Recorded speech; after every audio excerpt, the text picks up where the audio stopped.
তোমার দাদাভাই ভিডিও করছে, আমি এখন ভাত বানাচ্ছি।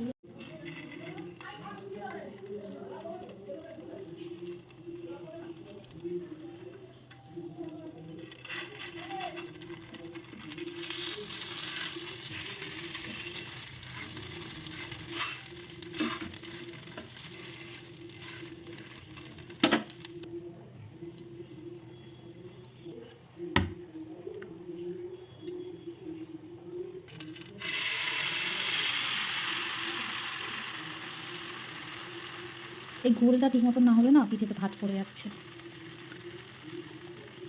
প্রথম কটা যেমন ভাঁজ পড়ে গেছে, গোলটা ঠিকঠাকভাবে না হলে হোক।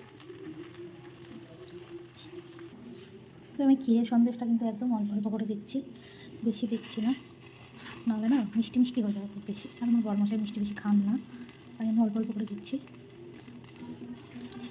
আর এই ব্যাটারটাতেও কিন্তু আমি গুড় দিয়েছি, অল্প করে দিয়েছি। হ্যাঁ, তার জন্য বেশি একটা কালার মনে হচ্ছে না, কিন্তু অল্প করে দিয়েছি, নাহলে তোমার ইয়ে হয়ে যাচ্ছে, তোমার বেশি মিষ্টি হয়ে যাবে, তাই কারণে আমি অল্প করে গুড় দিয়েছি ব্যাটারটাতে।